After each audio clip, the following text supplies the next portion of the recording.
He lost everything to a woman in a glass office. Now she was standing in front of his counter, and neither of them said a word. 4 sentences. 9 years of his life, gone in 4 sentences. With nothing left to lose, he did the one thing that terrified him most. He started over. $40 in the register. A mother's recipes. And a promise he refused to break. She didn't just fire him once. She was about to take everything from him twice, unless he stopped her first. Nobody tells you that the worst day of your life and the best decision you will ever make can happen exactly 12 months apart, in the exact same building, because of the exact same woman. Marcus Bennett found that out the hard way. On a rainy Tuesday afternoon, a woman in a plain gray trench coat, hair pulled back, no makeup, ordered a black coffee and a cinnamon roll from the little bakery he had poured his entire shattered life into rebuilding, and paid with exact change, and thanked him with a soft, tired smile, and walked out without either of them saying a single word about the fact that 11 months earlier, in a glass office 40 floors above the city, that same woman had looked him in the eye and told him his position had been eliminated, effective immediately. If you have ever wondered whether the people who broke you could ever come back into your life and actually make things right, stay with this story. Because what happens between Marcus and the woman he only knew as the customer in the gray coat will change the way you think about second chances. And if stories like this speak to you, go ahead and hit that like button and subscribe, because we bring you a new one every week, and we would love to have you back. Marcus Bennett had been a director of operations at Halden Concord, a logistics and retail conglomerate with its name stamped across half the shipping containers on the eastern part, for 9 years. He had started in the mailroom at 22, worked his way up through sheer stubborn competence, married his college sweetheart, and had a daughter, Lily, who inherited her mother's dimples and her father's 100 weight. Once she'd set her mind to it. When Lily was 4, her mother, Renee, died suddenly of a brain aneurysm on an ordinary Sunday morning while making pancakes, and Marcus's entire world folded in on itself in a single afternoon. He kept working because he did not know how to do anything else, because Lily needed insurance and stability, and a father who at least pretended the ground beneath them was solid. And for 2 years, he held it together through sheer force of will, arriving at the office by 7 and leaving by 6 so he could be home for dinner, never once missing a school pickup, never once complaining, quietly grieving in the 15 stout minutes between parking his car and walking through his own front door. Then came the restructuring. Halden Concord had just been acquired by a private equity firm, and the new leadership brought in Vivian Cross as interim CEO, a woman with a reputation for turning around failing divisions by cutting them down to the bone. Marcus had never spoken to her directly before the day she called him into her office. 40 floors up, glass walls on 3 sides, a view of the harbor stretching out behind her like something from a postcard. She was younger than he expected, sharp-featured, ash-blonde hair pulled into a severe knot, dressed in a suit so precisely tailored it looked like armor. She did not offer him a seat. "Your division's been restructured," she said, sliding a folder across the desk without meeting his eyes for more than a second. "Effective today. HR will walk you through severance." That was the entire conversation. 4 sentences. 9 years reduced to 4 sentences and a folder, Marcus asked, quietly. If there was anything he could say, any case he could make, mentioning the projects he'd led, the team he'd built, the fact that he had a 6-year-old daughter at home who had already lost one parent to something sudden and irreversible. Vivian had looked up at that, just briefly, something flickering behind her eyes that might have been discomfort, and said only, "I'm sorry. The decision's already been finalized," before turning back to the laptop on her desk. And Marcus understood, in that moment, that he had already stopped existing to her the second time. His name appeared on whatever spreadsheet had decided his fate. The 8 months that followed were the hardest of Marcus's life. Harder in some ways than losing Renee, because grief had at least come with people bringing casseroles and offering condolences, while unemployment came with silence and shame and increasingly desperate late-night chem. applications into a void that rarely answered. He burned through his severance in 5 months. He sold Renee's car.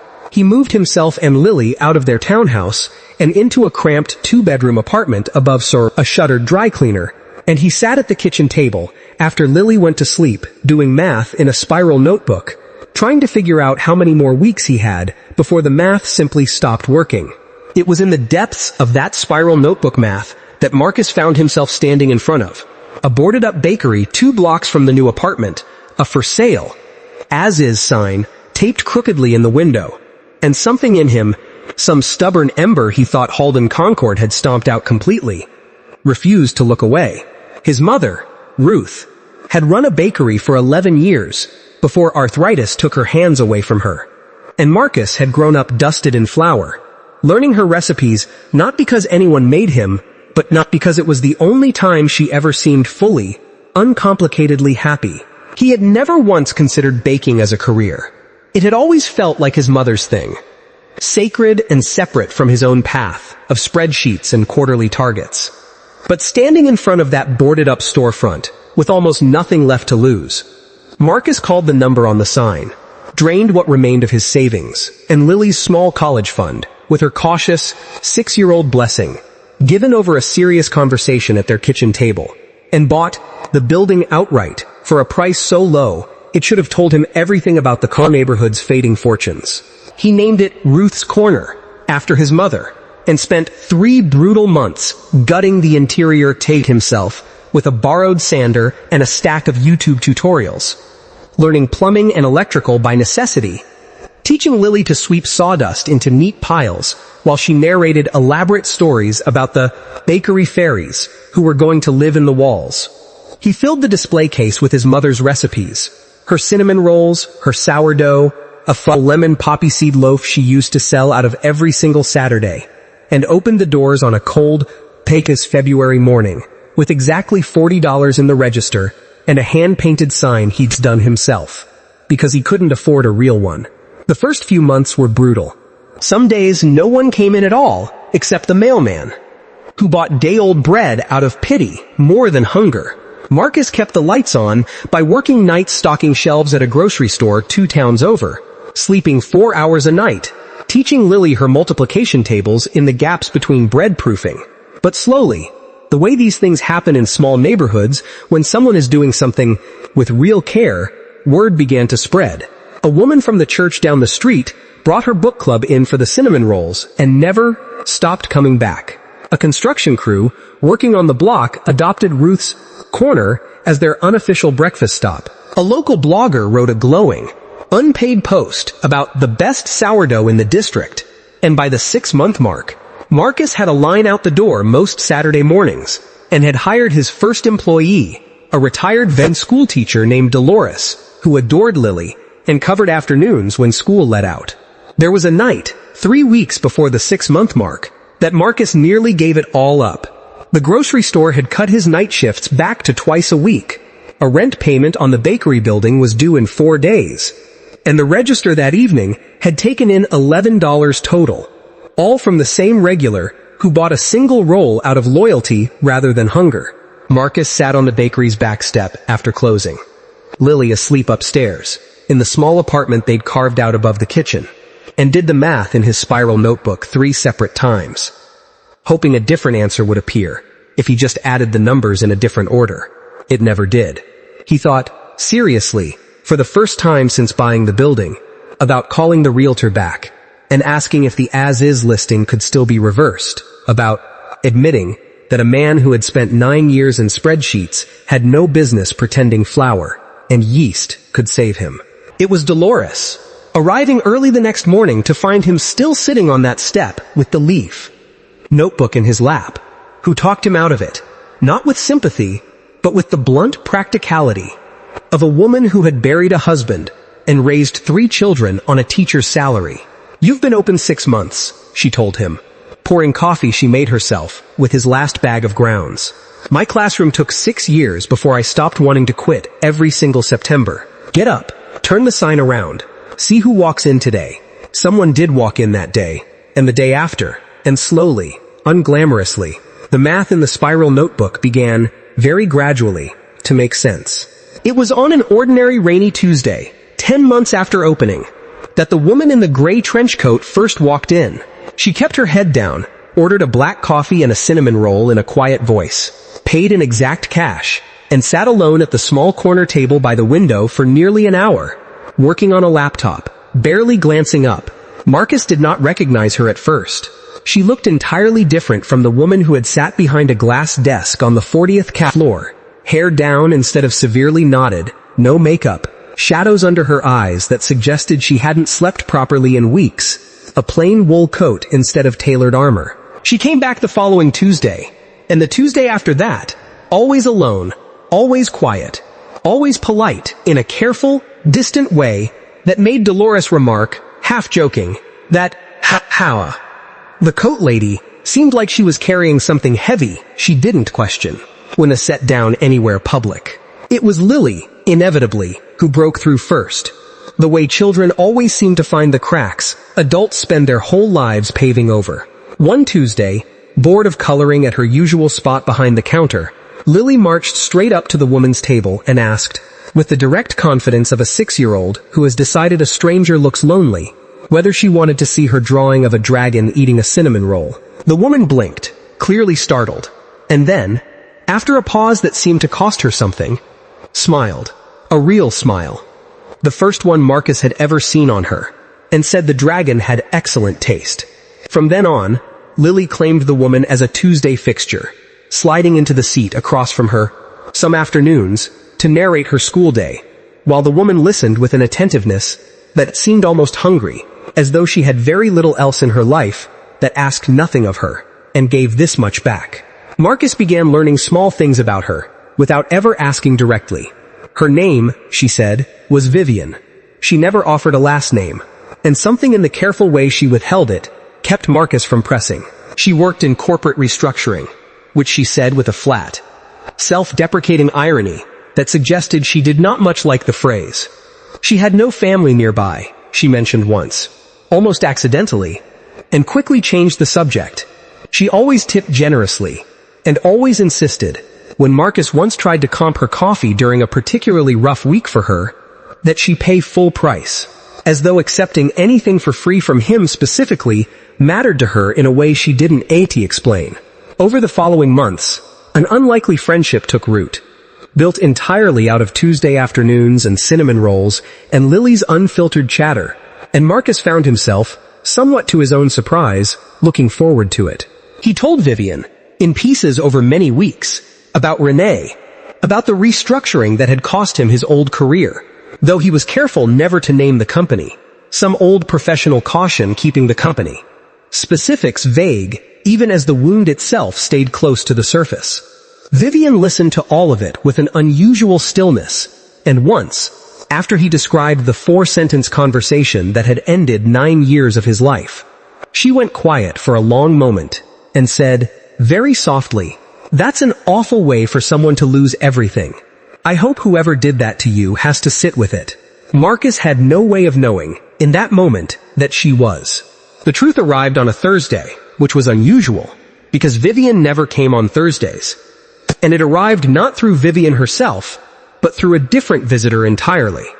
A real estate developer named Trent Okafor, who walked into Ruth's corner with a clipboard and a Halden Concord Property Holdings business card, explaining, with the breezy confidence of a man delivering news he did not expect to be unwelcome, that the entire block had been quietly acquired over the past several months by a Halden Concord subsidiary, that Ruth's Corner's lease-to-own agreement on the building contained a buyout clause the previous owner had apparently signed without fully reading, and that the company intended to demolish the block to build a mixed-use retail development with an offer of relocation assistance that amounted to roughly a third of what Marcus estimated the business was actually worth. Marcus sat with the papers spread across his own counter for a long time after Trent left, feeling something cold and familiar settle into his chest. The exact same feeling from that glass office 40 floors up. Except this time, it wasn't just his job on the line. It was his mother's name on the sign outside, and his daughter's entire sense of home. Word of the impending demolition moved through the block within days. the way real news always home, outpaces official notices in a neighborhood small enough to still trade gossip over back pots. The construction crew that had adopted Ruth's Corner as its breakfast stop showed up the following morning, not for coffee, but with a stack of printed flyers they'd made themselves, offering to canvass the surrounding blocks for a petition. The church book club arrived with a folder of contact information for a tenant's rights attorney one of its members had used years earlier during a different dispute. Dolores, without asking Marcus first, called the local news station that had once run a segment on neighborhood small businesses and all but demanded they send someone out. Marcus found himself, for the first time since Renee died, surrounded by people actively fighting on his behalf, rather than simply offering condolences after the fact. And it unsettled him almost as much as it comforted him, because he had spent so many years assuming that when the ground gave way beneath him, he would be the only one left standing on it. He looked up Halden Concord Property Holdings that night, after Lily fell asleep, clicking through corporate filings with the same grim, methodical patience he used to bring to his old job, and found, 3 link clicks deep in an investor relations page, a photograph of the acting CEO overseeing the property division's expansion strategy. Ash blonde hair, severe knot, sharp green eyes, a smile that did not reach them. Vivian Cross. He did not sleep that night. He sat at the kitchen table with the spiral notebook that had once done his desperate unemployment math. Except now, the numbers didn't matter. What mattered was the sick, dizzying realization that the woman who had fired him with 4 sentences, and the woman who had spent 8 months laughing at his daughter's dragon drawings over cinnamon rolls were the exact same person, and that she had known, every single Tuesday, exactly who he was, and had said nothing. She came in the following Tuesday, as though nothing had changed, and Marcus, who had rehearsed a dozen different speeches in his head and discarded every one of them, simply set her coffee and cinnamon roll on the counter and said quietly, "I know who you are. And Vivian, I know what your company is doing to this block." The color drained slowly from her face. She did not deny it, did not offer some smooth corporate deflection. She simply stood very still, the way a person stands when they realize a carefully built wall has finally, completely come down. "I should have told you," she said, and her voice, for the first time since Marcus had known her, was not careful at all. "The day I walked in and recognized you, I should have turned around and walked back out. I told myself I would, every single Tuesday, and I never did. Because this was the only hour of my week where I wasn't anybody's CEO, where nobody needed anything from me except to look at a 6-year-old's dragon drawing. And I was too selfish to give that up, even after I found out my own division was the one that had targeted this block." Marcus felt the anger in his chest fight against something else, something that recognized, however unwillingly, the particular exhaustion in her voice. "I need you to leave," he said, "and I need you to know I'm not selling, no matter what your lawyers threaten me with." Vivian nodded once, gathered her coat, and left without her coffee, and did not come back the following Tuesday, or the one after that. What Vivian did instead, over the next 3 weeks, was quietly dismantle the exact machine she had spent her career building. She had risen through corporate restructuring precisely because she was ruthlessly good at finding the fine print that let companies do what they wanted, regardless of who got hurt. And now, for the first time, she turned that same relentless attention toward finding the fine print that could save something instead of gutting it. She discovered that the buyout clause Trent had cited had, in fact, been improperly disclosed to the building's previous owner years earlier, a violation that, if made public, would expose Halden Concord Property Holdings to a lawsuit far more costly than simply walking away from the block. She brought this finding to the board not as a legal risk to be quietly buried, which was what they expected and wanted, but as a public liability she intended to disclose voluntarily, along with her recommendation that the company abandon the acquisition entirely and instead fund the block sec. Small businesses through a community redevelopment grant. The board was furious. 2 members accused her of losing her nerve, of letting sentiment override sound business judgment. To the exact accusation she had built her entire reputation on, never deserving. One of them, a founding partner named Aldous Reyes Kimball, who had personally recruited her for the interim CEO role, specifically because of her reputation for unsentimental cuts, leaned across the table during the meeting and asked her, with genuine bewilderment rather than malice, what exactly had happened to her in the past year, because the Vivian Cross he had hired would never have walked into a room and voluntarily handed the company a legal liability instead of quietly burying it. Vivian did not have a tidy answer for him, not one she was willing to say out loud in that room, but she thought of the specific weight of Lily's crayon, pressed carefully into her palm, the day the little girl had insisted on drawing her a second dragon, for luck, and of Marcus's voice, going flat and quiet, as he described the 4 sentences that had once ended his career, and she said only that she had spent a year learning what it actually felt like to sit across from Wern, the people her decisions were made about, instead of only ever sitting across from the numbers, and that she was not willing to unlearn it just to keep her title. Aldous did not accept the explanation. He voted, along with one other board member, to remove her from the acquisition entirely and proceed without her involvement.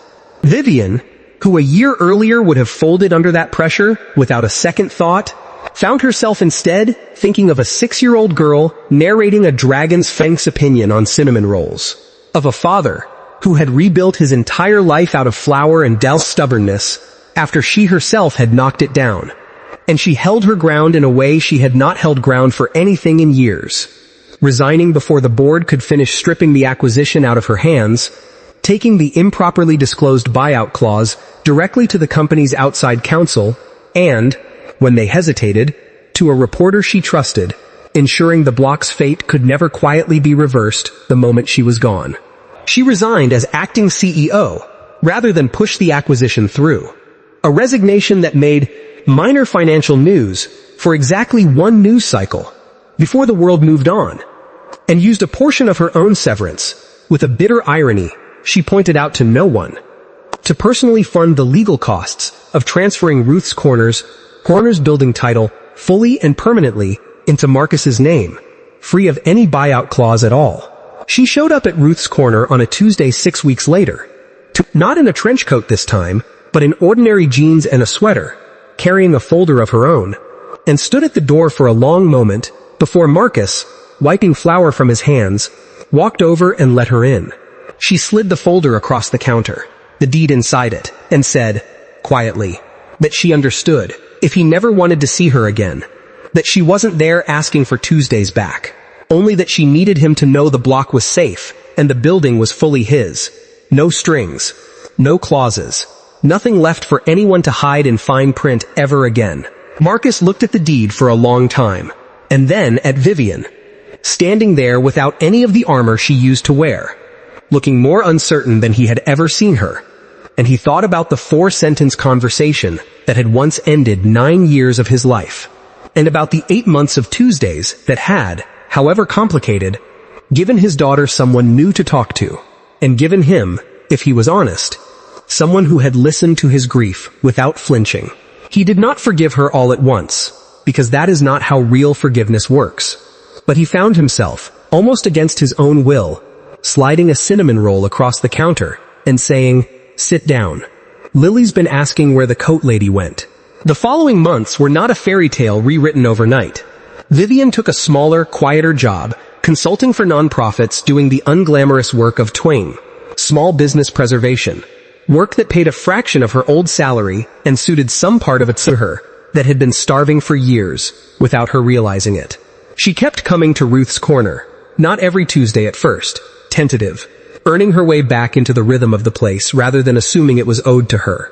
Lily, with the uncomplicated forgiveness only children fully possess, simply picked up exactly where they had left off, sliding into the corner booth to report on school and dragons, and the ongoing saga of whether the bakery fairies had finally settled into the new walls. Marcus, for his part, learned something he had not expected to learn from any of it.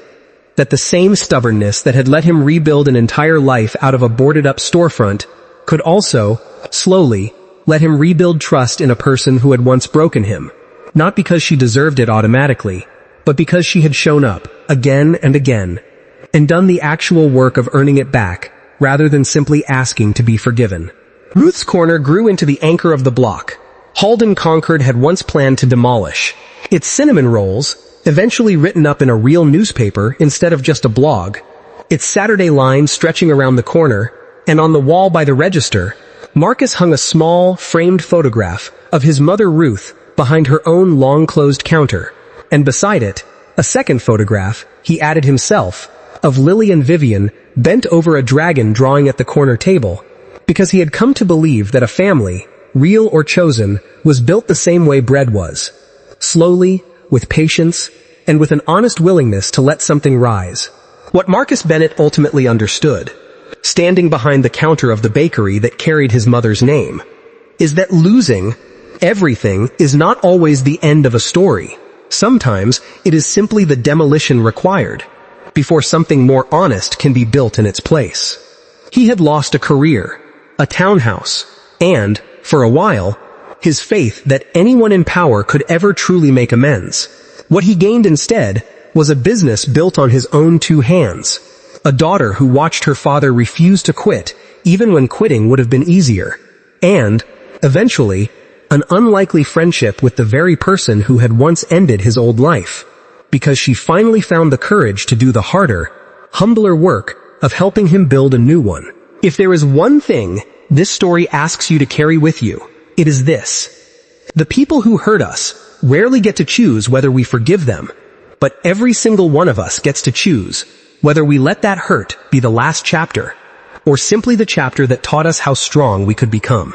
On the 1-year anniversary of Ruth's Wort's Corner opening its doors with $40 in the register and a hand-painted sign, Marcus stood outside with Lily on one side, and, a little further back, giving him room, but no longer hiding at the edges, Vivian, watching the line stretch around the corner for the free anniversary cinnamon rolls he'd insisted on giving away that morning. Dolores handed out samples with the brisk cheer of a woman who had never once doubted this outcome, even on the morning she found him on the back step with his spiral notebook. Lily, who had appointed herself the bakery's official greeter for the occasion, informed every customer in line, with total seriousness, that the fairies living in the walls had personally approved today's recipe. Marcus watched his daughter work the crowd, watched Vivian laugh at something Dolores said, watched the block that had nearly been demolished now humming with the exact kind of unglamorous everyday life his mother had spent 11 years building one loaf at a time, and understood that whatever this new shape of his life was, not the career he'd planned, not the family he'd expected, not the forgiveness he thought he'd ever be capable of offering anyone, it was, against every reasonable expectation, still rising.